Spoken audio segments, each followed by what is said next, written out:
Ashwin, welcome to the show today. How are you doing? I'm good. Happy to be here. Thanks for having me. Yeah, so, can you tell us how it feels for your debut film to have turned five today? How does it feel? Honestly, I feel a lot older now.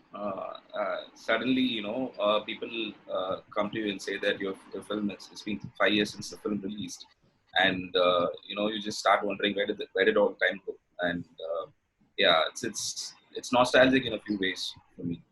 Absolutely. Okay. So, can you tell us how Maya got into shape? Because we've heard that initially you were a techie, you dropped out of an engineering job, and then in order to pitch the film, you also shot a scene and then you pitched it. So, can you take us through the process? Uh, yes, I was undergoing training in a software company, and it just wasn't for me. And I decided, okay, I don't want to do all the hard work for something that I'm not going to have a career on. So it only made sense for me to leave it halfway through and come back and just dabble with this. And I quit. The only thing I told my parents was just give me 2 years of time, and if I don't make it by then, I'll probably go back to this line of work. Sure. And I came back, and the first thing I actually tried doing is to assist, or rather apply for some kind of internship, or request some director, or apply for to the job of assistant director with a few directors that I looked up at that point. Sure. And that didn't work out either, because the directors, they all had their own teams intact during the time that I applied for the job. So this went on for a few months, and then I decided, like, this is going around in circles, and I can't be doing this forever, especially since I have a deadline of like 2 years to actually make my film. And so I decided, okay, let me just sit down and write my script. Mm. And I naively believe that if I write a good script, I'll land a producer, and that's how it works. Mm. So I just sat and wrote the script of Maya for almost 1 year, and it took me a year to write it. And it was my first screenplay. I'd written a couple of short films before, but Maya was my first feature-length screenplay. I didn't have a clue as to how do I approach this, how do I approach the process of writing 120 odd pages, and that took a lot of time for me. There was a lot of trial and error, and once I managed to finish the screenplay, and once I felt confident enough to actually pitch it to somebody, that's when I started approaching people and I started pitching the film. Okay. And that's when I realized people like the pitch, people like the potential of the script, but the problem was they were not willing to trust a first-time filmmaker who hasn't had any kind of experience on field Yeah. to take over this material and do something with it, which was completely valid, because from their standpoint, I mean, the short filmmakers were just getting into Hollywood, and it was still relatively new for filmmakers without any kind of practical experience with veterans, or rather with other filmmakers to come in and just make their film. So this was the question that they asked me. How do we uh, how can we make sure that that you do this without how do you translate this to screen without an ounce of experience? How do you do that? And I didn't have an answer to that question. And I had a few short films to my belt, but those were all like student level amateur short films that you can't really pitch, or you can't show on a professional level. And finally, a friend of mine suggested this idea that why can't you just take one scene out of the feature film script and shoot it like a feature? Like, don't shoot it like a short film. Like, put in proper money and shoot it like a feature film, so that if you can do that one scene, you can do the rest of the film. So that sounded like a very good idea for me. And a couple of my close friends pitched in, and we ended up making that pilot film, so to speak. And once that film was made, it was relatively easier for me to approach people, because I'll show them the pilot film first, and once they liked it, I'll narrate the script to them. And if they like the material, we started talking about other things. So that was the potential breakthrough for me, making that pilot film. Yeah, Sure. that's how it all happened. Okay. And what was that sequence from the film you shot? It was a sequence where the driver goes to drop this writer in front of the forest, Right. and then he waits for him. He doesn't return, so he goes on his own and he finds this camera with the photograph of the dead body, and then all that stuff happens, and then he comes back and tries starting the auto, and then we have that scare. Yeah, that's the scene that we shot. Yeah. Okay, awesome. Also, tell us a little bit about your inspiration for the film story. Most of the film depends on atmospheric dread, and it's more about horror than like pure horror, like what we say, than the predictable forced jump scares. So tell us how you came up with the story, and what drew you to the genre. Uh, I, for one, do think that jump scares are cool. I have done my fair share of jump scares in the film as well. But I don't think, I think that cannot exist on its own without a strong story or a set of characters that you care about. Right. Jump scares are cool. Like, people do enjoy it, and I enjoy watching it, I enjoy doing it. But you also need to back it up with a story and characters who have a certain journey. Yeah. For this film, I I mean, when I grew up, I read a couple of articles. I heard through people that, I'm sure you would have heard it too. It's people announcing contests for watching a horror film alone in a theater, and they'll pay you a certain amount of money. And this was going around even for Exorcist, and also when Shock, RGV I made, think. I yeah, remember Shock, even Shock too. yeah. Yeah, and even when RGV made Funk, I think this was the case. And I don't know if it's actually true or if it's just some rumor that people start. Yeah. But it was very fascinating for me because I for one wouldn't actually go into the theater alone and watch the film. I would be terrified. So I just thought that's an interesting place to start. What if a woman rather than a man agrees to take part in this contest, and why would she take part in this contest, and what happens when she watches the film? So these were the starting points of the film, and this is how it started for me, just as an idea. Okay. And I grew up watching a lot of horror films. I like horror films, but I would personally, I would say that Naga Sir's work, Vidadu Karuppu, influenced a lot. I mean, it still does. It still influences a lot of my work. And growing up, watching it in TV, behind chairs and behind, like, hiding behind something, was something that I'll never forget. And uh, I really enjoy that classic, dread slash suspense slash, fear that something elicits. That's always been my fascination. And I just thought, why can't I do something in a similar skin? And why can't I do that for 2.5 hours? Why can't I engage people with fear and dread and fascination and mystery and all that? So I think the film was born out of all those little interest and fascination that I had at the time, and this rumor of people watching, participating in contests. These are the two things that majorly shaped up the way the film was written at the initial stage. Right. Also, around the time that the film released, I think horror comedies were the trend. It still is in Tamil cinema. So, what sort of made you take this route over the so-called horror comedy? See, I think there are a lot of demerits to be an outsider and make a film, but there is one merit that really strongly helps you because you don't pay attention to the trends, you don't pay attention to what is being done, you don't pay attention to what's being successful, what's not working, and so you're not part of the system per se. So when you are brainstorming, or rather when you are looking to make your own film, you don't really worry about whether this is a commercial idea, whether this is something that is sellable and all that. You just follow your own fascination and make your own film. Right. And I wasn't following those trends. I haven't watched those films, horror comedies.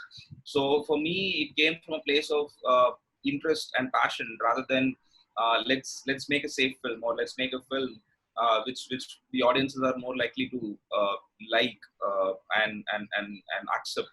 So Right. it just came from a place of my own fascination. Yeah. Sure, absolutely.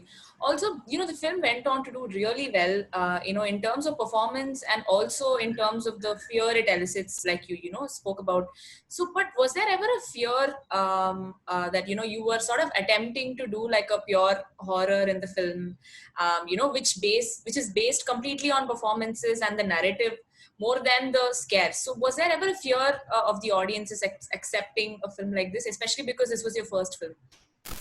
Yeah. I think when you're making your first film, you're making your first film. It sounds ridiculous, but you're not really worried about. I mean, the whole experience, or rather the process of making the first film, is you're so enamored by it Correct. that you're not really thinking about whether this film will work at the box office or not. You're just glad that you're getting to make this film, and you don't have such expectations. At least I didn't have any expectations as to how this film will do or not, and uh, I was just happy that I was getting to make this film, and I really didn't have any expectations, and I personally thought the film wouldn't work.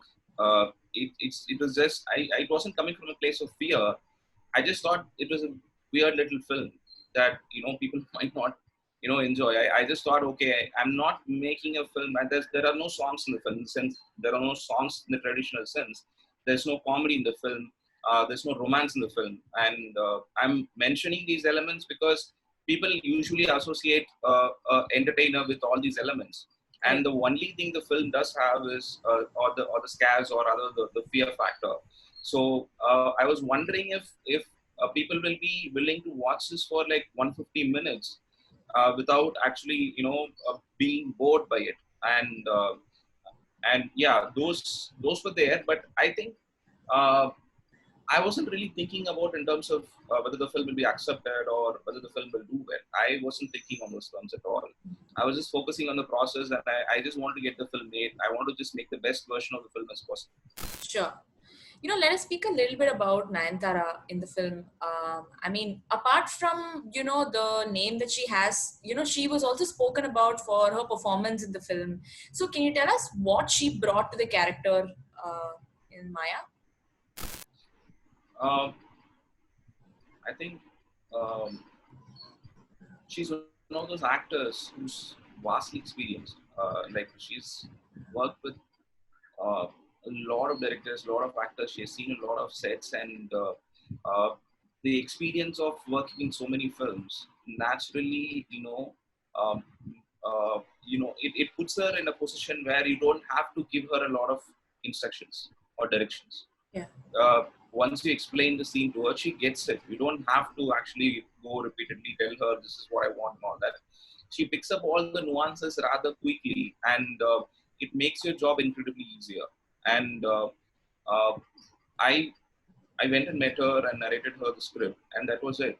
And we never had any rehearsals, or we never had any discussions after that. She just came directly to the spot, and she asked me, "What are we doing today?" And I walk her through the scene of the day, and she just goes. She just goes and performs, and we did more takes only when it's like technically needed, like we lost focus in a take, or we rather want this to be in a certain way. We only did retakes for technical reasons. Hmm. Most of the time she got it right. Most of the times she was completely in the zone, and I was constantly amazed by her uh, like ability to switch over to like she will be completely normal in 1 second, and she will transform into somebody who's weeping and who's just going through this intense experience in a matter of seconds. Hmm. And I was always amazed by the kind of the ability of her to kind of transition from between two extreme points in a very short amount of time. And I think that that comes really from experience, and also her ability, uh, uh, her talent. So I think it was very helpful for me as a filmmaker. It made my job easier. So that's something that really helped my case. Especially when you're making your first film, you're Yeah. more worried about finishing on time Hmm. than actually getting it right. So sometimes when I'm running and I don't have time, so she really helps me out by delivering what is needed. Also, how important was it to have an actress of her caliber play this role? You know, because this is a very screenplay heavy film, and also most of the film runs on her character. So, how important was it to get somebody like her? Did you have somebody like her in your mind when you wrote the script? No, I usually write without actors in mind because I just don't want to be disappointed when they don't do it. And so I just write without any faces in my head. And it's easier that way for me, oddly enough. But what happened was I didn't have her in my mind because I naturally assumed she wouldn't do it.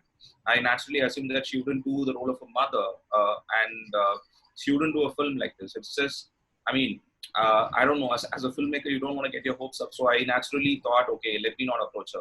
Hmm. But my producer, encouraged me to just go and give it a shot. You never know, she might do it. And he pushed me towards it. He set up the meeting, and I met her at the spot of Tani Urvan, and I met her in the caravan. I narrated the script to her. I mean, she didn't ask me who are you, what I've done before, no questions like that. I just went in. She said, okay, let's start. I narrated the whole script. I'm a poor narrator. I can't narrate to save my life, but I just somehow kind of struggled my way through the whole narration. And she listened to it completely, and she said, I like the narration, and this.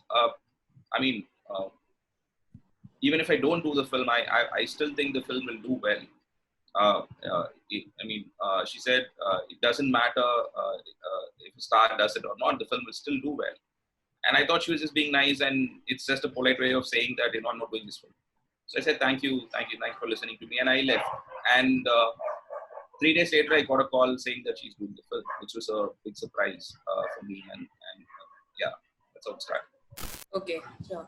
Also, tell us a little bit about the film's visual design and how important it was for you in terms of creating the entire screenplay, because a part of the film takes place in black and white, right? So, Yeah. how did you sort of design that, and how important is visual design for a horror film? It's incredibly important. The black and white and the color thing was there from the beginning, Okay. and it took some time for me to convince others to take it up, because black and white is usually people there's a stigma where people say black and white is boring and nobody would look at it and all that. But I think black and white is absolutely riveting. It's really cinematic, and if done well, it can be very absorbing as a look. Hmm. So that was there right from the script. We never changed it. Uh, with respect to the visual design of the film, I worked closely with Satyan Suryan, who's the DP of the film. He's gone on to shoot Dhiran, and now he's shooting, rather, he has shot Master. And at the time, he had done Yuddham Sai. Hmm. He had done a couple of films as well. But Yuddham Sai is one of my favorite films, and I really loved the way the film was put together visually. And that's the reason why I wanted to work with him. So I met him and I narrated the script. He understood the potential, and we worked closely. And since it was my first film, Satya was also incredibly supportive as to he was constantly pushing me to say, let's do